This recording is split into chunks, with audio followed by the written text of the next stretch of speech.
Hello everyone, welcome back to our YouTube channel astro spiritual world. मैं हूँ astrologer एकता। आज की इस वीडियो में मैं आप सबको बहुत इम्पोर्टेंट इन्फॉर्मेशन बताने वाली हूँ रक्षाबंधन इस पवित्र त्योहार के बारे में। राजसूय यज्ञ के समय द्रौपदी जी ने भगवान श्री कृष्ण के हाथ में अपने आंचल का टुकड़ा बांधा था और तभी से हमारे पूरे भारतवर्ष में रक्षाबंधन मनाने की परंपरा शुरू हुई। रक्षाबंधन के दिन ब्राह्मणों के द्वारा भी यजमानों को राखी या फिर रक्षा सूत्र बांधकर उनकी मंगल कामना की जाती है। हमारे पुराणों में ऐसी बहुत सारी कथाएं आती है जहाँ पे रक्षाबंधन का महत्व हम सबको समझाया गया है।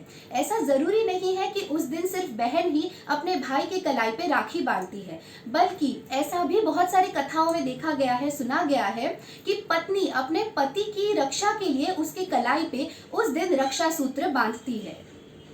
रक्षाबंधन के दिन जब राखी बांधी जाती है अपने भाई के कलाई पे, उस समय पे जब आप एक बार राखी बांध लेते हैं उसके बाद खुद होके उस राखी को कभी भी नहीं खोलना चाहिए। जब वो अपने आप खुलेगी तब बात अलग है, लेकिन आपने खुद होके उस राखी को कभी भी खोलना नहीं चाहिए, क्योंकि जब बहन प्रॉपर मंत्र उच्चार के द्वारा, प्रॉपर मंत्रों के साथ, इमोशंस के साथ और प्रॉपर पॉजिटिव इंटेंशंस के साथ अपने भाई को राखी उसके कलाई पे बांधती है, तब वो राखी बहुत ज़्यादा पॉजिटिव हो जाती है, चार्ज हो जाती है, उसके अंदर कुछ पॉजिटिव एनर्जीज आ जाती है। ऐसे में आपने वो राखी तब तक नहीं खोलनी चाहिए जब तक वो अपने आप ना खुल जाए। जब आप आरती की थाल सजाती है तो उसमें आपको रखना है चंदन, रोली, अक्षत, शुद्ध गाय के देसी घी का दीपक, दही, मिठाई और राखी। उसके बाद सबसे पहले आपको ये ध्यान में रखना है कि जब आप राखी बांधेंगे और भाई की आरती उतारेंगे तो भाई का चेहरा होना चाहिए पूर्व या उत्तर दिशा की तरफ, यानी भाई आइदर नॉर्थ फेसिंग की तरफ बैठना चाहिए या फिर ईस्ट फेसिंग की तरफ बैठना चाहिए, और दोनों का सर भी ढका हुआ होना चाहिए। जो पूजा की थाल है वो सबसे पहले आपको भगवान को समर्पित करनी है और सबसे पहली राखी आपको हमेशा भगवान को बांधनी है। उसके बाद जब आप भाई की राखी बांधेंगे तो सबसे पहले भाई को आपको रोली से तिलक लगाना है, उसके बाद अक्षत लगाने हैं और उसके बाद थोड़े से फूल उसके सर के ऊपर डालने हैं। उसके बाद भाई की देसी घी से जो दीपक आपने प्रज्वलित किया है उससे आरती उतारनी है और उसके बाद अपने भाई को राखी बांधनी है और कुछ मिठाई भी उसको खिलानी है। भाई अपनी क्षमता के अनुसार अपनी बहन को तोहफा दे सकता है, लेकिन याद रखिए कि ब्लैक कलर के कपड़े या ब्लैक कलर के गिफ्ट्स आपको अपनी बहन को तोहफे में नहीं देने हैं। राखी बांधने के बाद भाई ने सबसे पहले अपने माता पिता का, गुरुजनों का और भगवान का आशीर्वाद जरूर लेना चाहिए। राखी बांधते समय बहन ने अपने भाई के मंगल कामना की प्रार्थना भगवान से जरूर करनी चाहिए, मन ही मन। एक बात का ख्याल रखिए कि भाई और बहनों ने एक दूसरे को स्पाइसी या नमकीन चीजें, यानी तीखी और नमकीन चीजें खाने की कभी भी गिफ्ट में नहीं देनी चाहिए। आप मिठाई दे सकते हैं, आप कलरफुल कपड़े दे सकते हैं, आप सोने चांदी की वस्तुएं दे सकते हैं, लेकिन नमकीन और तीखी चीजें और काले रंग की चीजें आपने एक दूसरे को तोहफे में बिल्कुल नहीं देनी चाहिए। मैंने मेरे प्रीवियस वीडियो में आप सबको ये बताया था कि जो अलग अलग रंग के धागे होते हैं, कलावा होता है, उसका क्या महत्व होता है।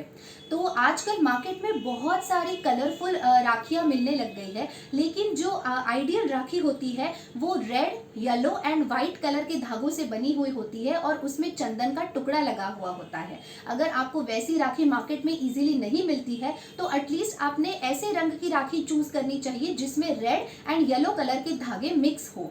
और उसके अलावा अगर आप चाहे तो कलावा भी अपने भाई को बांध सकते हैं। राखी कितनी फैंसी है ये ज्यादा इंपॉर्टेंट नहीं है, लेकिन राखी का जो महत्व है वो यहाँ पे मायने रखता है। तो ऐसे में रेड, येलो एंड व्हाइट, ये जो 3 कलर के धागों वाली राखी होती है वो बेसिकली ब्रह्मा, विष्णु और महेश, इन तीनों त्रिदेव को रिप्रेजेंट करती है। तो अगर ऐसी राखी आपको मिलती है या अगर आप घर पे बना सकते हैं तो बहुत अच्छी बात है। अदरवाइज आप कलावा भी बांध सकते हैं या फिर ऐसी राखी जिसमें red and yellow threads mix हो, वो आप जरूर अपने भाई को बांधिए। रक्षाबंधन वाले दिन शिक्षा का आरंभ करना भी बहुत अच्छा माना गया है। तो जितने भी स्टूडेंट्स हैं, जितने भी बच्चे हैं, कोई पर्टिकुलर कोर्स अगर ज्वाइन करना चाहते हैं या फिर पढ़ाई अगर अच्छे से स्टार्ट करना चाहते हैं, तो संकल्प लेके रक्षाबंधन के दिन से ही बच्चों ने और स्टूडेंट्स ने फिर चाहे वो कॉम्पिटिटिव एग्जाम्स की प्रिपरेशन के लिए हो या नॉर्मल आपके एकेडमिक्स के लिए, पढ़ाई की शुरुआत जरूर करनी चाहिए, क्योंकि रक्षाबंधन का दिन बहुत ज्यादा हमारे शास्त्रों के अनुसार, वेदों के अनुसार बहुत इंपॉर्टेंट माना गया है विद्या को आरंभ करने के लिए। रक्षाबंधन यानी सावन शुक्ल पक्ष की पूर्णिमा तिथि, तो ये तिथि बहुत ही ज़्यादा खास होती है, ना सिर्फ भाई बहनों के रिश्तों के लिए, बल्कि उसके साथ साथ अगर आप अपने जीवन में धन धान्य सुख समृद्धि ऐश्वर्य आरोग्य इन सब की प्राप्ति अगर करना चाहते हैं तो उसके लिए भी। सो फ्रेंड्स, आई होप मेरा आज का ये यूनिक एंड इन्फॉर्मेटिव वीडियो आप सबको बहुत ज़्यादा पसंद आया होगा और आप सबके लिए बहुत ज़्यादा यूजफुल भी रहेगा। अगर मेरा ये वीडियो आप सबको पसंद आए तो please don't forget to like, share, comment and subscribe. For paid consultation and personalized remedies along with gemstones recommendation, you all can email me at ekta.khotkar@gmail.com. मैं मेरा email ID नीचे डिस्क्रिप्शन बॉक्स में और पिन कमेंट में mention कर दूंगी। Thank you so much for watching my video. Stay tuned, take care, bye bye.